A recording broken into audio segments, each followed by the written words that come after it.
Hi friends, நான் தான் உங்கள் கத்திஜா பேசுகிறேன். இன்றைக்கி நம்ம என்ன விலாக் பார்க்க போகிறோம்னா ஆஃப்டர்நூன் லன்ச் விலாக். இன்றைக்கி எங்கள் வீட்டில் மீன் குழம்பு, மீன் ஃப்ரை, மீன் சீபியான்.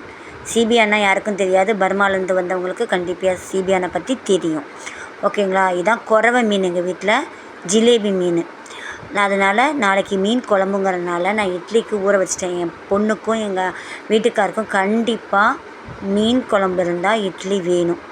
இது தாங்க குறவை மீன். அது ஜிலேபி மீன் ஃப்ரை பண்ணுறதுக்கு, இது சீபியான் செய்கிறதுக்காக உப்பு போட்டு நான் வச்சுருக்கிறேன். பாருங்கள், இது தான் பார்த்துக்கோங்க. இப்போ சீபியானுக்கு தேவையான பொருள் என்னென்னா, இஞ்சி, பூண்டு, தேங்காய், ஜீரகம், காஞ்ச மிளகா, சின்ன வெங்காயம். இது எல்லாத்தையும் நல்லா அரைச்சிக்கோங்க. சின்ன வெங்காயம் போட்டிங்கன்னா ரொம்ப டேஸ்ட்டாக இருக்கும். இல்லாதவங்க பெரிய வெங்காயம் போட்டுக்கோங்க. அது இல்லாமல் ஒரு பெரிய வெங்காயம் எடுத்து நல்லா நீல வாக்கில் நறுக்கி வச்சுக்கோங்க. அதை போட்டு நம்ம ஃப்ரை பண்ண போகிறோம். அதுக்காக தான் சொன்னேன், அது மாதிரி வச்சுக்கோங்க. இதுக்கு கண்டிப்பாக தக்காளியும் தேவை. இது என்னடா ஒரு கப்பில் நெல்லிக்காயும் கேரட் இருக்குன்னு பார்க்குறீங்களா? இது நான் அப்படியே சாலட் மாதிரி சாப்பிட்டுப்பேன். கொத்தமல்லி தழை இதுக்கு ரெண்டுத்துக்குமே தேவை. மீன் குழம்புக்கும் தேவை, சீபியானுக்கு தேவை. அதனால் எடுத்து வச்சுருக்கிறேன். அதுவும் போடணும். அப்புறம் பார்த்திங்கன்னா, இப்போ நல்லா பேஸ்ட்டாக நம்ம அரைச்சிக்கலாம். சீபியானுக்கு அரைச்சிட்டு நான் எப்படி செய்கிறேங்கிறத உங்கள்கிட்ட காமிக்கிறேன், நீங்கள் பாருங்கள். மிளகா நான் 4 மிளகா போட்டிருக்கிறேன். எங்கள் காரம் எங்களுக்கு போதும். தேவையானவங்க இன்னும் கொஞ்சம் அதிகமாக கூட நீங்கள் போட்டுக்கலாம். இந்த சீபியான் செய்கிறேங்க. 4 கரண்டி எண்ணெயை ஊற்றி, நல்லெண்ணெய் தான் யூஸ் பண்ணுவோம், ஊற்றிட்டு அந்த பெரிய வெங்காயம் நறுக்கி வச்சுருக்கேன், அதை நல்லா ஃப்ரை பண்ணிவிடுங்க. ஃப்ரை பண்ணிவிட்டு இந்த அரைச்ச மசாலாவை தூக்கி அதில் போட்டு நல்லா அந்த மசாலா வாசனை போகிற வரைக்கும் நல்லா கிளறிடுங்க. கிளறிக்கிட்டு இருக்கும்போது எண்ணெய் அப்படியே மேலே மிதந்து வரும்போது என்ன பண்ணுங்கள், ஒரு தக்காளி பழமும் நறுக்கி போட்டுருங்க. நறுக்கி போட்டுட்டு நல்லா கிண்டுனீங்கன்னு வச்சுக்கோங்களேன். கிளற அந்த அப்படியே இந்த மசாலா பச்சை ஸ்மெல்லாம் போயிட்டு எண்ணெய் மேலே வரும்போது நம்ம என்ன செய்யணும்னா, மீனை ஒன்றா போட்டுடணும். மீன் ஒன்றா போட்டுட்டிங்கன்னு வச்சுக்கோங்க. போட்டுட்டு தேவையான அளவு தண்ணியை அதில் ஊற்றிடுங்க. ஏன்னா மீன் வேகிறதுக்கு தண்ணி வேணும். அதனால் தேவையான அளவு அந்த தண்ணி ஊற்றுங்க. இங்கே பாருங்கள், இந்த மசாலா கிளற பார்த்திங்களா, அந்த அப்படியே எண்ணெய் மேலே மிதக்குது பாருங்கள். பார்க்கும்போது அந்த கலரே நமக்கு சாப்பிடணுங்கிற மாதிரி தோணுது பார்த்திங்களா. அந்த எண்ணெய் பிரிஞ்சு அப்படியே மேலே வரணும். அதுக்கப்புறம் நம்ம ஒவ்வொரு மீனாக போட்டுடணும். ஒவ்வொரு மீனாக போட்டுட்டு தண்ணி ஊற்றி மூடி வச்சுருங்க.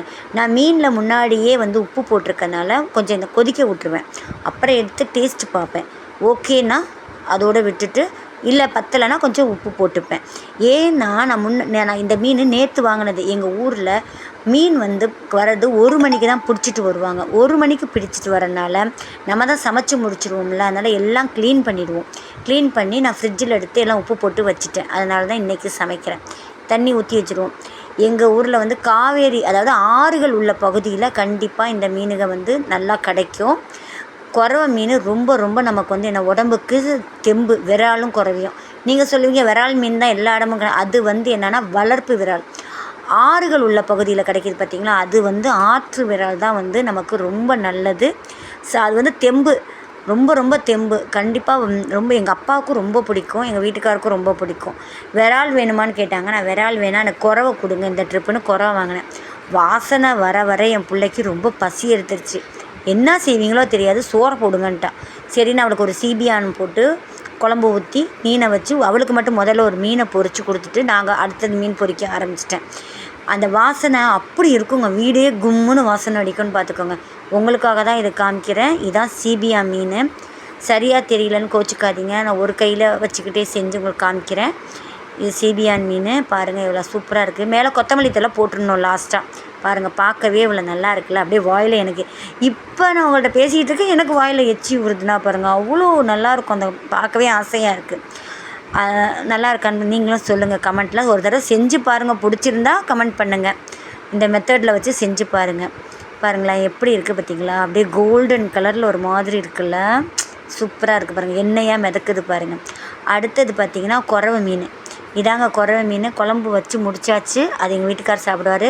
முள் அதிகமாக இருக்கிறதுனால நான் பாப்பாவுக்கு தரமாட்டேன் ஃப்ரெண்ட்ஸ். பார்த்திங்களா குறவை மீன் எவ்வளோ சூப்பராக இருக்குது பார்த்திங்களா. அப்படியே பாருங்கள், எண்ணெய் மிதக்க அந்த மீனை பார்க்கும்போதே ஒரு ஆசை நம்மள அறியாமையே வருது. அது பார்த்திங்களா எவ்வளோ சூப்பராக இருக்குல்ல. ஓகே, இது எங்கள் வீட்டுக்காருக்கு. ஓகே ஃப்ரெண்ட்ஸ், இந்த வீடியோ எப்படி இருக்குன்னு நீங்கள் சொல்லுங்கள். பாருங்கள் ஃப்ரெண்ட்ஸ், மீன் நல்லா இருக்கா? ஓகே ஃப்ரெண்ட்ஸ், இந்த வீடியோ பிடிச்சிருந்தா லைக் பண்ணுங்கள், ஷேர் பண்ணுங்கள், சப்ஸ்கிரைப் பண்ணுங்கள். Bye friends.